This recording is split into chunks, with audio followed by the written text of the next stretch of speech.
Hey everybody, I'm John. I collect cards. Hope you're doing well. It is Saturday, February 3rd.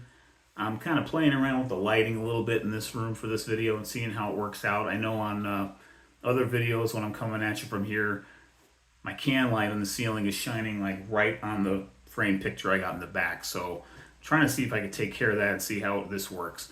It's early afternoon here and it's not nighttime, but it kind of looks like it from the testing I was doing. But what I wanted to do in this video is give an update on my VR challenge, if you want to call it that. But it's a VR I put out there a couple weeks back on if you suddenly came into a little bit of money, maybe more than a little bit, 10,000 to be exact. What would you do with that if, let's say, you had 10,000 in the end to devote to some dream cards that you wanted, maybe have had on your list that you've wanted to buy for a long time, and now you have a chance to do that. If you had one card to get, or two, or maybe three, what would those be? So I put that out there. I had a really close call with a scratch-off ticket right at the start of the year where I was within one letter of winning the $30,000 prize. So that's what kind of got this idea started. I ended up winning $100 on that ticket, which was pretty cool. Went right away to the fund stashing away for the national.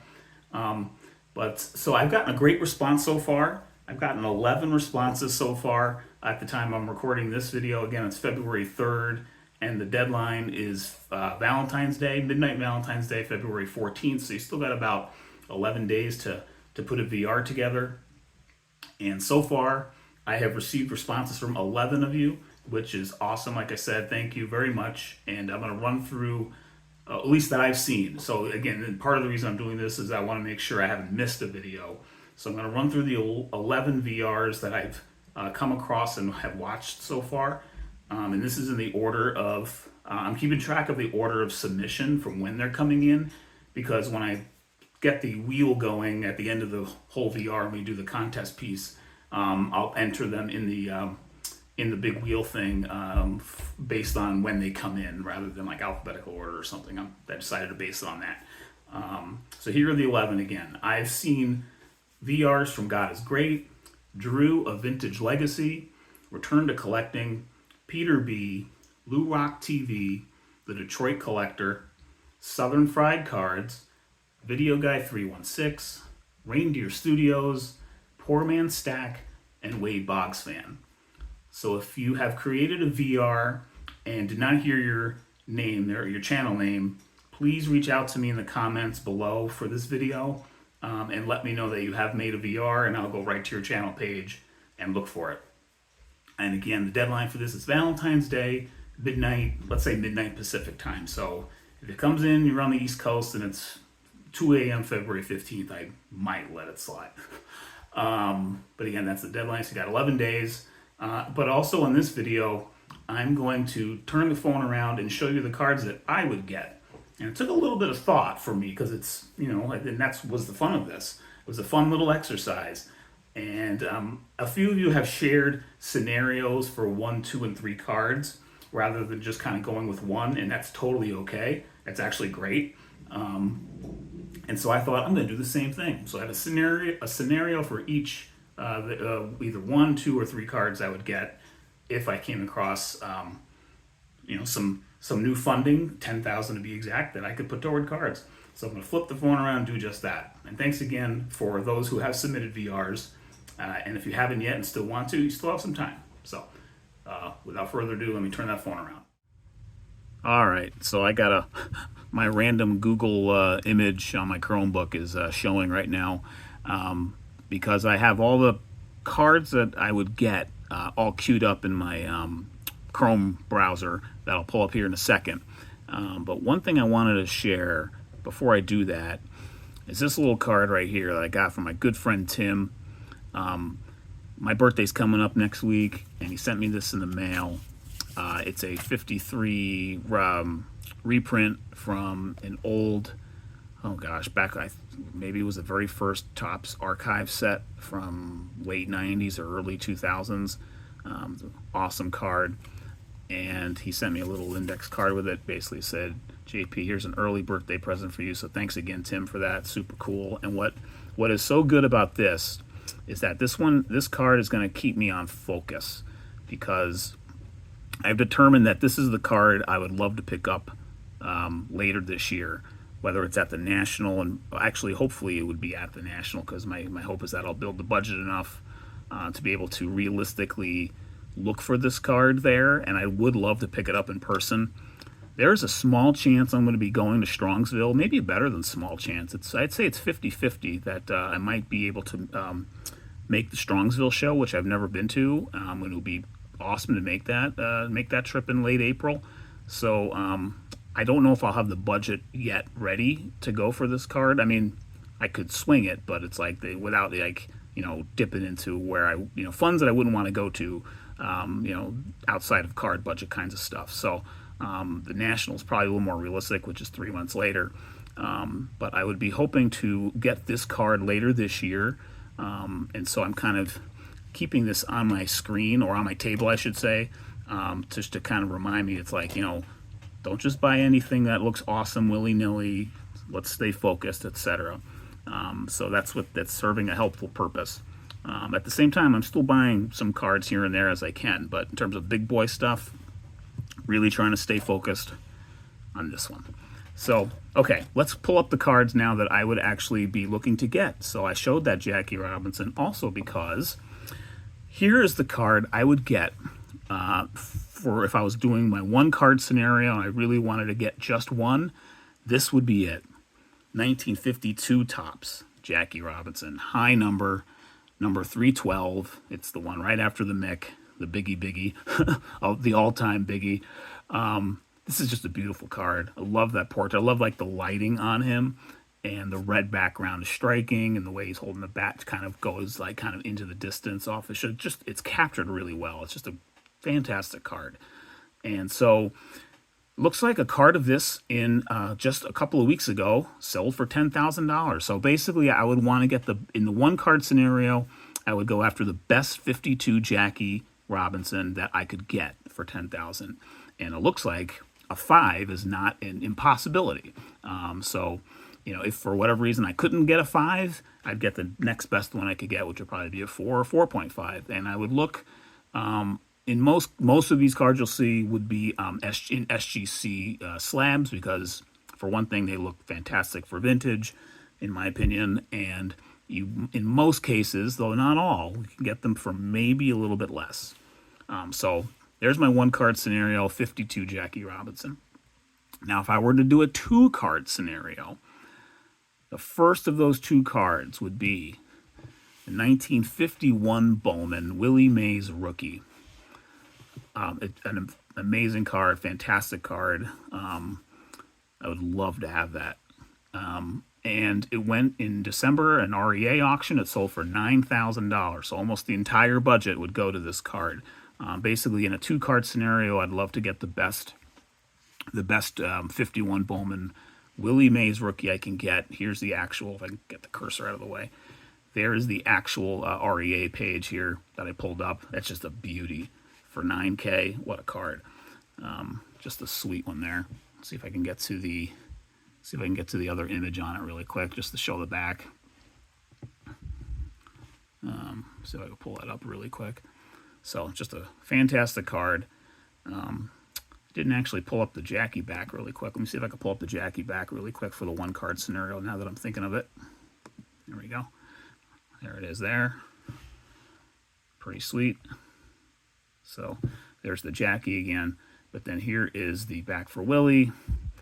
Just an awesome card. That would be for $9K. So that would be most of the budget. So that leaves me with about $1,000. This is actually the high end for this card. It is actually, as you can see here, I try to keep on the screen here when I set these screens up. It can go, it's averaging a little less. But let's just say it's high end, and I wanted to get the best one I could get in a 2 card scenario.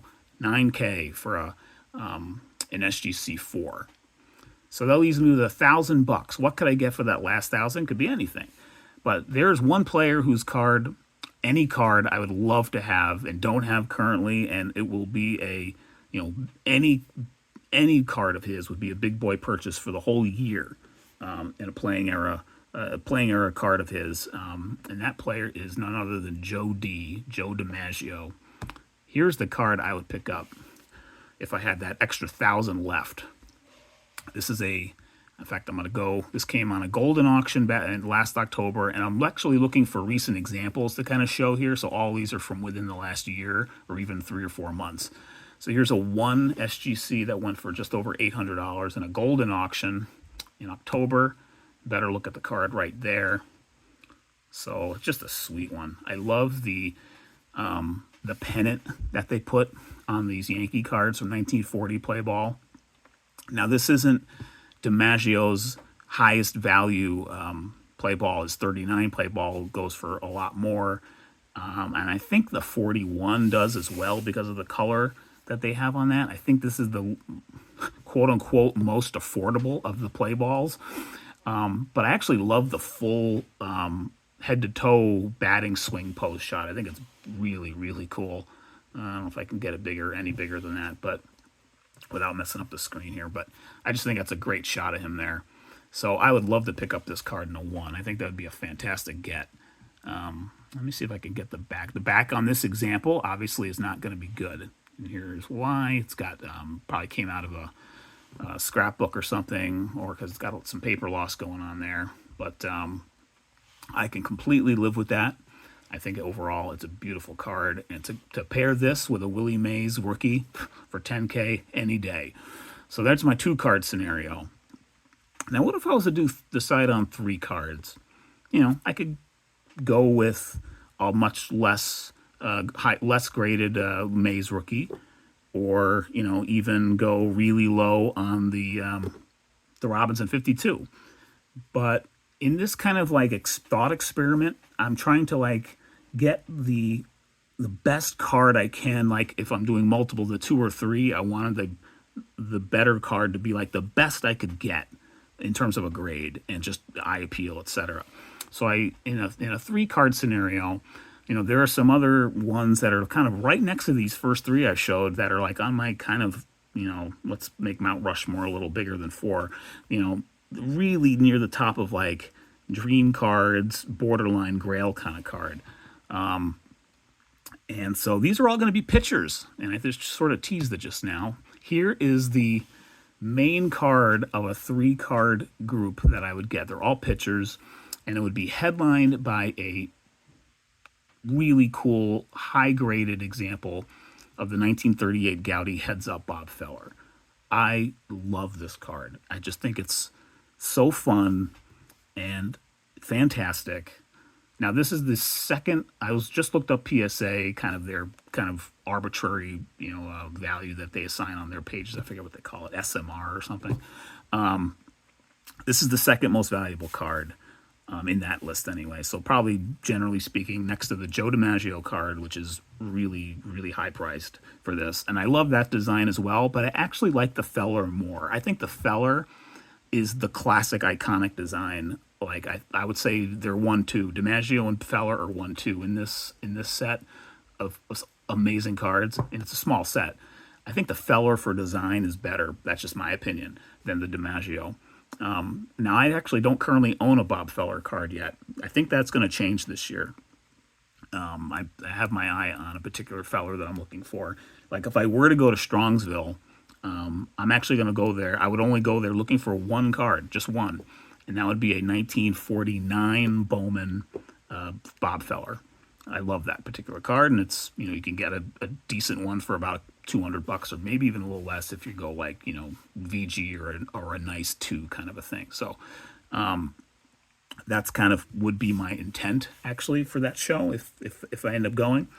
But here's a 7. Here's an example of a 7 that sold for $3,480 on REA in December. Just a beautiful card. See if I can pull up the back here.